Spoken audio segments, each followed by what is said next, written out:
Hello, my beautiful computer science students. Welcome to another lesson in our 9th unit here, Inheritance. Today's lesson is going to go over methods and constructors for subclasses. So in the first lesson, we introduced inheritance and what it is and just the very basics of the code that's involved in inheritance. And now we're actually going to talk about how that code interacts with each other and what happens when you run programs using interacting objects. So it's a great lesson today. Let's focus first on just the constructors. Okay, so when we make an object, we have to call on a constructor. We know this, but how do constructors work in an inherited relationship? So I said last lesson, all instance variables and public methods of the superclass are inherited by the subclass. Constructors, in fact, are not inherited. Okay, so that is an important piece you have to keep in mind. Now, constructors are not inherited. However, there are some things that Java does by default in an inherited relationship to use a constructor. Okay? So a subclass must define its own constructors. It does not inherit any constructors. When you create a subclasses object and you call on a subclass constructor, you want to give all of the instance variables some default value. Okay, or a parameter value, as we'll talk about here in a moment. But when we invoke a default constructor, when we can invoke a default constructor of a parent class with the statement super, and then open close parentheses. Now this call right here that's underlined says that you want to call on the super's default constructor. Okay, so the keyword super means you're going up to the super class, and then the empty parentheses signal that it's a default constructor. Now here's where Java does something kind of automatically and why we haven't talked about it in lesson 1 yet. If you do not explicitly place this super call in a subclasses constructor, Java does it automatically behind the scenes so that you're still able to construct an object of a subclass. It just uses the default constructor of the parent. Okay. Now we talked before about how Java does do some things kind of behind the scenes automatically, but how it's still good coding practice to do them explicitly. So even if Java does something like this automatically, good coding practice, you still want to put it in so that you can follow your work. Okay. Now, if you want to invoke the parameter constructor of a parent class, you still use the keyword super, but then in parentheses, you put the number and type of parameters that you want to call on. Okay, so your parent class might have a single parameter constructor or 2 parameter constructor, 2 integers, 2 doubles, etc., etc. So kind of like with overloading, how you can have overloaded constructors, it works the same way with a constructor call to your super class, right? Super parameters, and it just decides which one to do based on the number and type of parameters. Okay. Oh, look at that. I said that in that bullet point. Perfect. If you want to call the superclasses constructor, which hint, again, you always should, okay, explicitly. If it's not there explicitly, Java, again, does do it behind the scenes, but we want explicit lines of code here in this class. So I want all of you guys to do it, okay? You have to do it on the first line of your subclass constructor, or you do get an error. Okay? So when you use the keyword super and then the parentheses, you do have to do it on the first line, okay? And I'm going to show you examples right now using our person, student, AP student relationship that we talked about in the first lesson. Okay, so I'm going to show you the code for these classes. Now these classes, I am just going to show you the code for the instance variables and the constructors. There are other methods that these classes are going to have, but I've omitted them on this slide just for condensing sake. Okay, so here's our public class person. So pretty standard, right? I have my int, my age, person, and then person parameters. Okay, so notice I have my person default constructor and my person parameter constructor. Okay? And then I make a comment there, other methods not shown. So hopefully this is nothing new, right? This looks like any other class. Now let's talk about our student. Student extends person. So notice that inherited relationship there. And then here are 3 examples of my student constructors. Okay. So first I have my default student. And then notice this first line right here, super open closed parenthesis. That is a call to my super's default constructor. So that means if I were to create a student with the default constructor, this first line says go to the person, go to your super, and give my age a value of 0. Okay. Then come back and my grade gets a value of 9. Okay. Now, if I didn't have this here, that's the part where Java does it automatically. Okay. If I just had in that student default constructor my grade equals 9, Java automatically calls on the default constructor for your super. Okay, just like if you didn't have a default constructor, Java behind the scenes gives you a default constructor just for fun. Okay, so again, a lot of these things that Java does behind the scenes, we don't want to. So I want you to put super there explicitly. Okay, then I have 2 parameter constructors here. Okay, just to give a little variety here.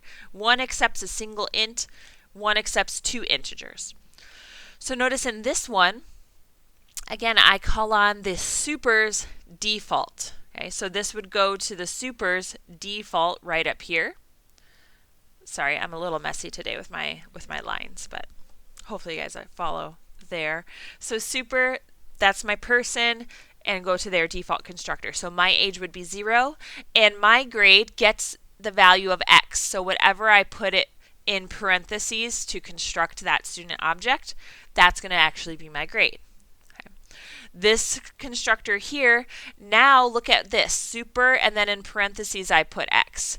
So that's saying take this x that was passed as your first parameter and pass it to your super's parameter constructor. Okay. So then that would say, okay, pass it to here, put it here, and so that x actually becomes my age. Okay. And y, the second integer, will become my grade. Okay. A lot of kind of, I say chains, links, right? Chains or links, you can think of them when you are creating an object using an inherited relationship. Our last one, AP student extends student. Okay, so what happens when we have those multiple extensions here? Okay, well, let's look at the default first. AP student default. Again, I make a call to my super. That happens first. So I go to my super's default constructor, which is this. My super's default constructor then goes to this. Oh, that's another one. I go up to this super. And my age, the first thing that happens is my age gets a value of 0. Then the next thing that happens, my grade becomes 9. And then the next thing that happens, my AP exam score becomes 3. So you see that chain as we go down the inheritance, or back up through the inheritance hierarchy, and then we come back down through that method chain. It's a good time. Inheritance. Okay. Here I have 3 more constructors. This one accepts a single int. This one accepts 2 integers, and then this one accepts 3 integers. Okay. So you can see the different ones there. This one still calls on the super's default. This one calls on the super's parameter, but the single integer, right? So it knows to go to this one. This one calls on the super's two parameter constructor. So this knows to go to this one, pass it x and y, and then pass super x up here. My age becomes x, y becomes my grade, and then the z, which was the last one passed here, becomes my AP exam score. Yeah. Good time. I like it when they're kind of side by side like that because I think it's really easy to kind of see the chain. But most of the time, especially on the AP exam, you're going to see these kind of stacked on top of each other. So we have to have a lot of practice kind of tracing through these and seeing what happens with each of them. Okay. Now, these three are going to be in your notes, so you can refer back to them. They're going to go away on the screen right now. What I want to do is draw what is constructed in memory for each of these people. Okay, or I say people, but person, student, AP student, etc. I have 8 of them. Okay, so let's see what happens here. So person A equals new person. It's just a person, right? Person has, this is the default constructor for person. And here, I can actually pop up on my Replit screen here. Okay, so we can see person here. The default constructor for person that you're looking at is my age equals 0. Okay, and that's all. When we construct a new person, that's all we're going to see. So my age equals 0. That's all A is. Okay. Now let's get exciting here. Student B equals new student. Okay, what happens here?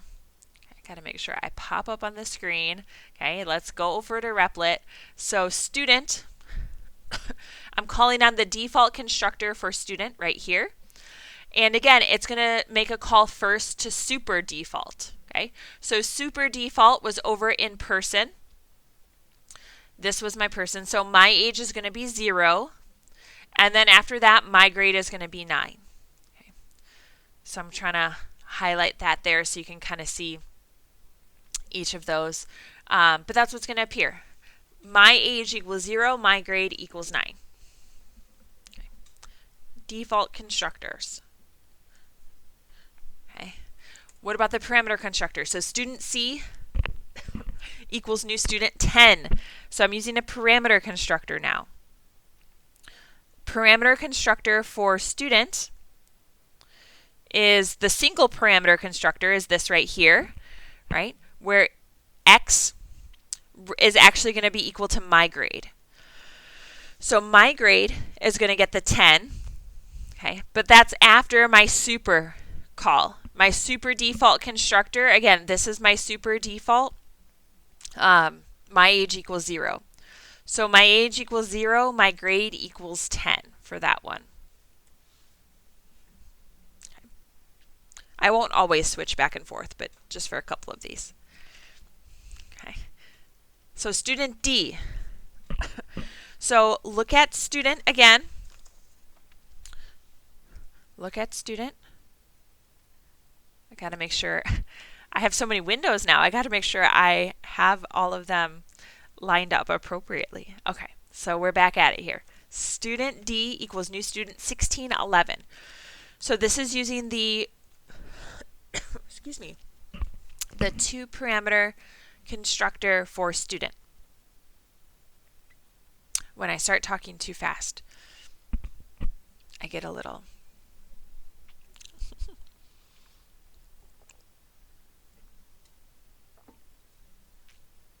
two parameter constructor right there.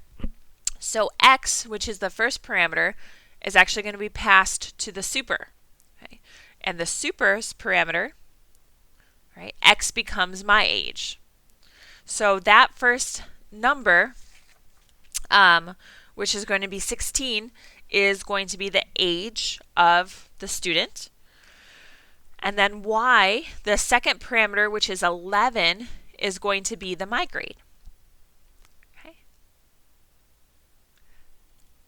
So what does that look like in memory? My age is 16, my grade is 11.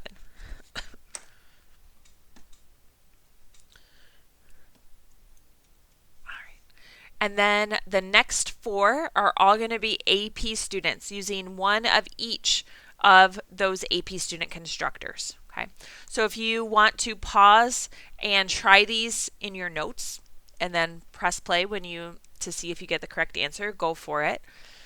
But here's our example using the AP student constructors, using the default. Default for all of them, age is 0, grade is 9, exam score is 3.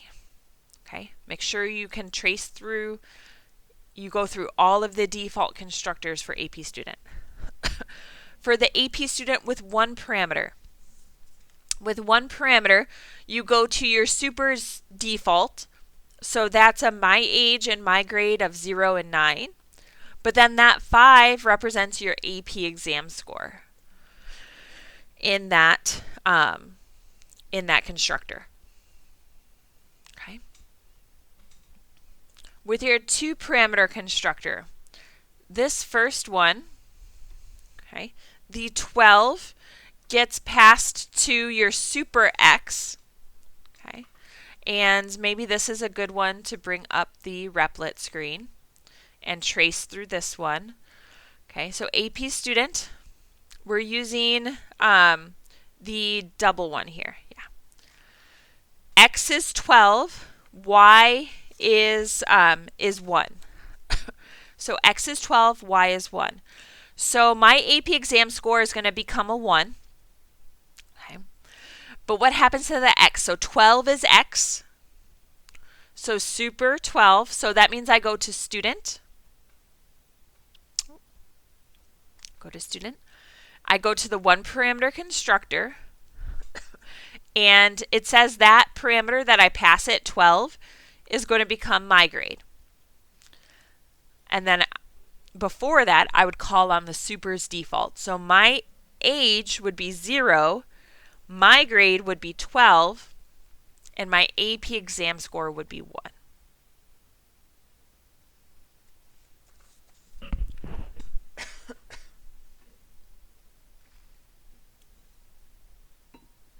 And then the last one, H.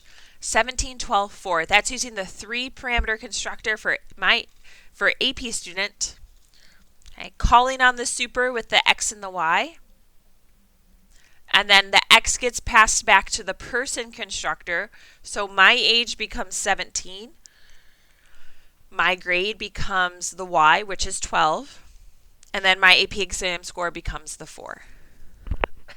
So these are what's constructed in memory each time you call on those constructors. Okay, that's constructors with inheritance. Good stuff, good stuff. I would say if there are any questions, but it's a little hard for me to answer them right now. Hang on to them and ask me either in the comments or in class. Okay, let's move on to talk about methods.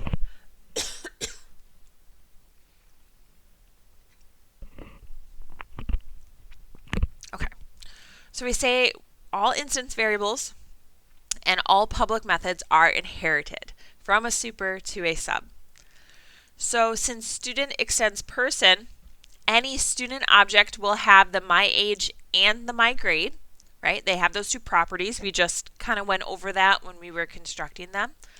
So a student has a my age and a my grade, but they will also be able to run the set age and get age, the have birthday and the say something from the person class, okay, as well as all of their methods from the student class.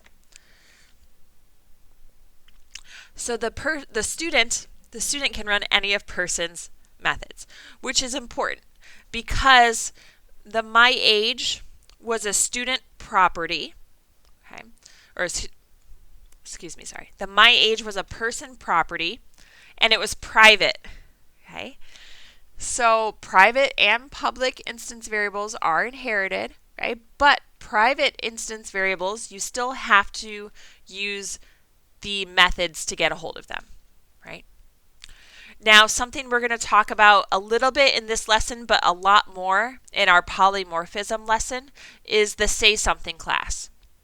Say something method. Shoot, sorry. I'm getting a little out of control with my nouns there. The say something method. There's a say something method in person. There's also a say something method in student. So we're going to talk about how our program handles that. Okay, but just know any student can run any of these methods successfully. Okay. Now, any additional instance variables and methods that the sub adds, remember the superclass will not have access to. So a person does not get any of students' instance variables or any methods from student. Okay. So a person will not have a migrate. A person can't run the method pass exams. I can't do any of that. The is a relationship is one way. Okay. And point number 3 here is what I was talking about earlier, how even though you inherit instance variables should still be private, encapsulated, and be private. So our subclass can't actually directly access that data. It still has to use accessor methods to get a hold of them, even though it inherits those instance variables. Okay, so what do I mean? Actually, let me switch over to, I want to show you, just to remind you of this point, because this kind of gets some students sometimes. So remember, in person, we have private int my age, right? So my age is a private instance variable. Now, I can directly modify and access my age anytime in the person class, right? So like here, my age equals age. I can change my age at any time without having to use an accessor or a mutator, right? Here, I see it right here. Have birthday, my age plus plus plus, plus plus plus, plus plus. I can modify it. I don't need an accessor for this, okay? Because everything was happening in the person class. Now, student over here, student extends person. So student does get the my age. However, it cannot actively use my age anywhere in these methods, okay? In order to use my age, so I can't just put my age equals y, right? My age equals x. In this constructor, I'm not able to use the my age at all. I would have to use an accessor or a mutator where I would set age to x or get age to x. So please be careful. Even though we inherit those instance variables, we cannot run them directly. And that's going to be the example I'm going to show you on this page. So let's say we add a method called print age to student. So everything we've talked about so far, constructors and those other methods, are above. This is actually going to be a brand new method. So I want to print off what my age and my grade are as a student. So we talked about student has a my age and has a my grade. So my age and my grade are both instance variables that a student has. However, the code above will cause an error because of my age, because of this variable right here. My age is private in person, so even though a student has that property, it cannot directly access that instance variable. Okay? It won't cause an error because of my grade. Okay? Remember, my grade is a student property. Okay? So my grade, even though it's private in student, you can still use the variable directly because you are working in that same class. Remember that private instance variables means that you can only access them directly within the class. Okay? Directly within the class. So even though student has the my age property, it can't directly access that information without the use of a method. So what do we do instead? We do the get age. Okay, we use an accessor if I wanted to print off what the age is. The grade, I don't have to use an accessor. Although you could, it would just kind of be redundant, but you could. That's the correct way to access private instance variables in the person class. Now keep in mind, there's no dot notation with that method call because the student reference that calls on this method will still use the calling object to run that method. Okay. And you don't have to use the accessor method for migrate. Okay. All right, a couple more points. Point number 4. Do not redeclare any instance variables in the subclass that the superclass already has. So the my age and the my grade, for example, that a student has. You declared a new variable called my grade because it was unique to student. Do not declare a variable called my age and give that to student. Okay. Again, it just leads to some awful errors, logic errors. It's called shadowing, but it's not good. Say something. We said how it was present in both classes. Say something is a method that is actually overridden in the student class. So this means a student object will behave differently from a person object when say something is executed. And this is polymorphism. Okay, and we'll talk a lot more about polymorphism in lesson 3, which is the next lesson after this. But I wanted to show you a simple example of what happens with the say something class. Okay, so person and student both had the say something method. Okay, so I got student Henry and person John. If I call on student Henry.saySomething, what's going to happen? Let me go over and show you my Replit screen.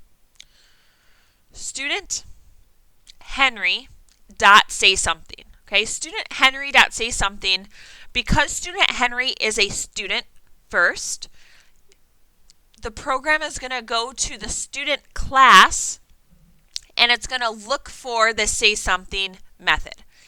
And it finds it. And so what's going to be printed is I am a student. Okay. Now, that was student Henry.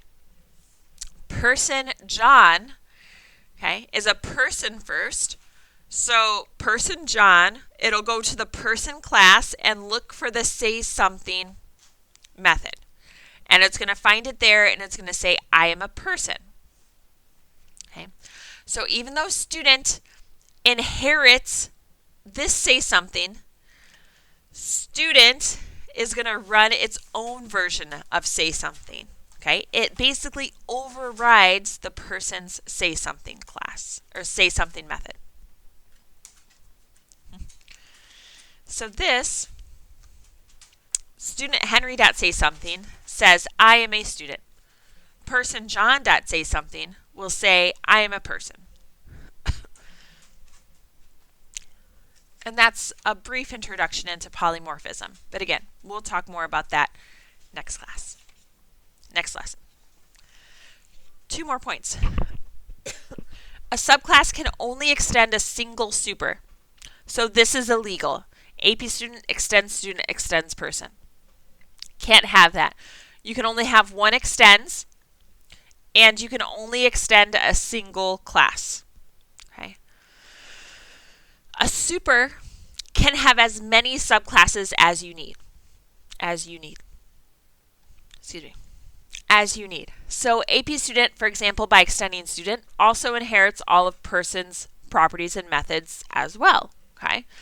So person can have student. A person could also have, let's say, like baby, right? Or a person could also have, I don't know, grandma.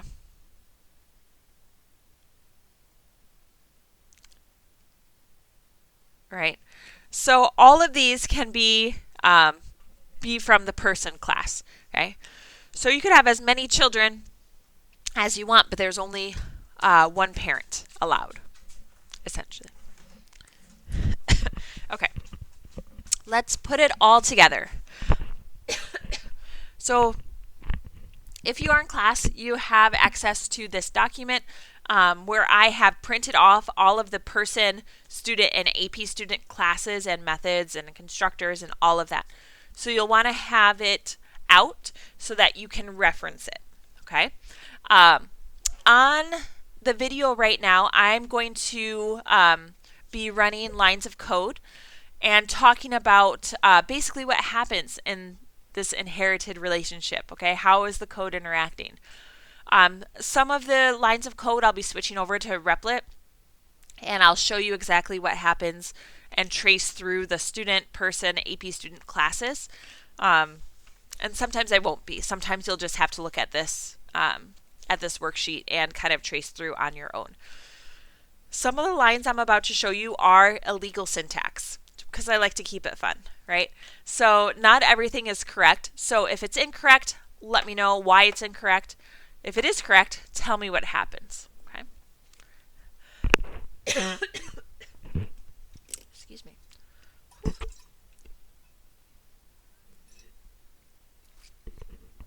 But this is our last example for this lesson. So, all right, I'm going to start off by making 3 people. I have Mary, Molly, and Diana. Mary is going to be a person, Molly is going to be a student, and Diana is going to be an AP student. So this is what we were doing earlier in the lesson with constructing these objects. Okay, so Mary is a reference for a person object with my age equals 15. Okay. Molly is the reference for a student object, my age equals 18, and my grade equals 12. Okay. And Diana is going to be a reference for an AP student object with my age equals 0, my grade equals 9, and my AP exam score equals 5. Okay. Pause it if you need to write any of that down. But we've gone over this with the constructors. Those are the 3 people we're going to be running lines of code with. Okay. All right, let's look at some of these first lines of code. Mary dot set age 16. Okay, so Mary is remember that Mary is a person. Okay, and set age is in the person class. So Mary, we'd go to the person, she is a person, we would go to the person class and we would look for the set age. We'd find the set age and her age would change. Right now her age was 15. We created her with an age of 15. So now her age would actually change to 16. Okay. Now Diana. Diana was an AP student. Okay. So what Java does, Java says, okay, Diana, you're an AP student. So we're going to go to the AP student class and we're going to look for the set age method. Okay. Now set age is not in AP student. So Java's going to say, well, it's not in AP student. So we're going to go to the next class up, which is student, right? Because it's an inherited relationship. So it says, okay, let's go to student. Let's look through student to see if we can find set age. And it's not going to find set age, is it? So at the end, then it says, okay, we couldn't find set age, so let's go to person. Let's look through person, and I found the set age method in person. So it's going to run the set age method in person. So Diana's age, originally it was 0 because that was the default, but now it's going to change to 14. Okay. That's how Java looks through, or your program is going to look through your code to find the correct method to use. Okay. It goes to whatever your reference is created as, it goes to that class first and looks for the method. If it doesn't find that method, then it moves up the hierarchy until it finds it. Okay. So now we have system.println Mary.getAge and Molly.getAge. So again, Mary is a person. Mary is a person object. So the getAge method in Mary, it's gonna run Mary's age. Molly is a student object, okay? So it's going to go to the student class. It's not going to find the get age method. So it needs to go to the parent, okay, and find the get age method there. Okay? But both of these girls have ages, right? Because they both are a person or in a relationship where it is a person. So Mary's age was 16, I believe. Yes. And then Molly's was 18. So when you use the accessors to get those numbers, 16 plus 18, you're going to print off 34. Okay. And just so you can see that I'm not lying, I never lie, right? I never lie. Let's go ahead and run this. Okay, so I have all of the code up to this point. Mary.getAge, Molly.getAge, and we're going to run it on Replit, and you'll see the answer should be 34. There we go. I probably should have checked that before. That was a little high stress there. Just I was right. Good. All right. Let's look at some of these other ones. I should remind you that these lines of code are cumulative. So we're changing ages, we're changing grades. All of them kind of accumulate except for the illegal syntaxes. Those aren't going to accumulate. Okay, Mary.setGrade. Okay, so Mary is a person, and we're trying to set her grade. That's illegal. No, Mary is a person and does not have access to students' methods. Mary also doesn't have a grade. Right? She never got that property. Okay, so this is our first line of illegal syntax. Mary is a person. So this is incorrect. Diana.setGrade. Diana is an AP student, and grade was a student property, and setGrade was a student method. So this is legal syntax. This is good. So Diana.setGrade, Diana's grade is going to change from a 9 to a 10. By default, it was a 9, I believe, and then it changes to a 10. Molly.passExams. Okay, Molly is a student object, and pass exams is a student method. So that's legal, right? So Molly is going to pass the exams. Okay, what did pass exams do? Pass exams was increasing the grade by 1. Okay, if you look at your code for the pass exams increased my grade by 1. So Molly's my grade will increase from 12 to 13. One can assume maybe that's graduation, I don't know, but 12 to 13. Okay, last 4 lines here. System.println Diana. Whoa, okay, Diana is an AP student reference. And I just have the reference. So do you remember what happens when we just have a reference in a print line statement? Let's go to the code. So Diana's an AP student. So what happens when you just have your reference variable in a print line statement? The toString method gets printed out. Okay, so AP student does have a toString method where it's going to return my AP exam score equals and then whatever Diana's AP exam score is. Okay, so if we go over here, Diana, let's print off. I'm going to leave Mary off because that was, so I should get 34 because of the get ages from earlier. But then print off Diana, I should get 5 because Diana's AP exam score was a 5. Oh, yep, there it is. So her toString method printed when you just have your reference right here. Okay? So don't forget about that.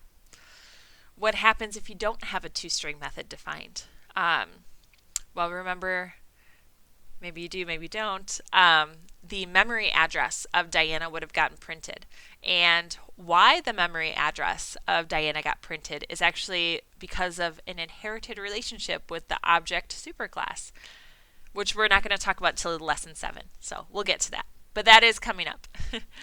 So Diana's toString method prints AP exam score equals 5. Molly.study for exams. Molly is a student object.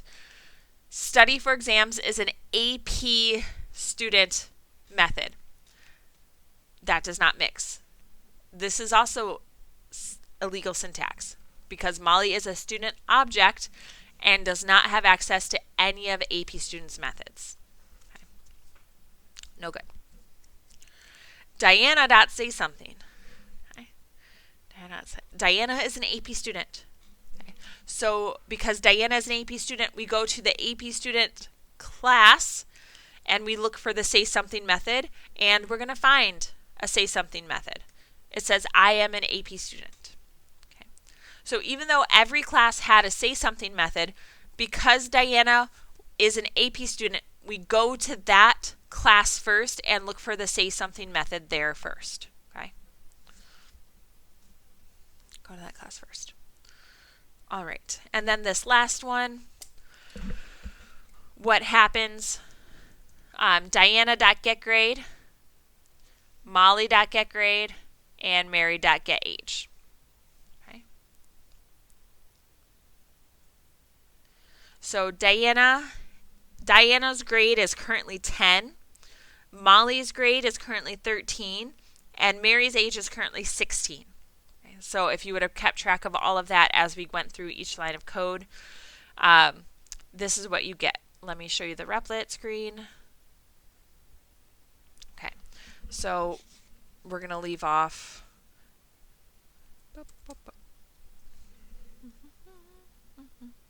Oh, I do want Molly to study for exams.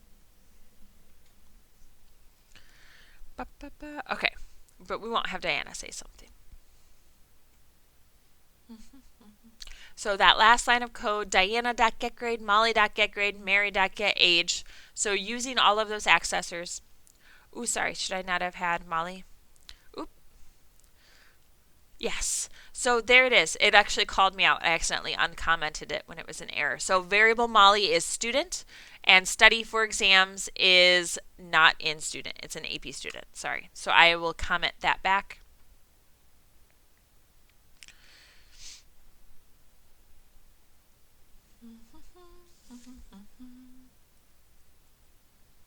Oh, do I have another? Oh, no, there it is. 38. 38 is what I got. Okay. Oh, it should be 39, though. Oh, that's because I didn't have Molly's grade.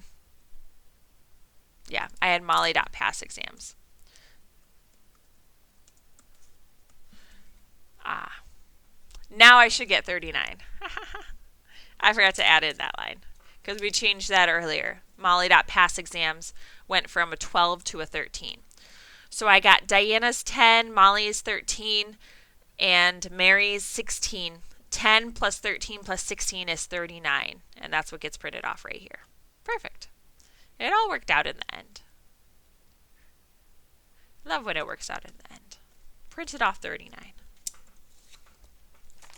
Okay. All right. Thank you guys so much for watching Methods and Constructors for Subclasses. We're still going to be talking about inheritance for the next couple lessons here. So we'll keep practicing, keep working on it. You guys did great. Thank you so much for watching, and have a good day.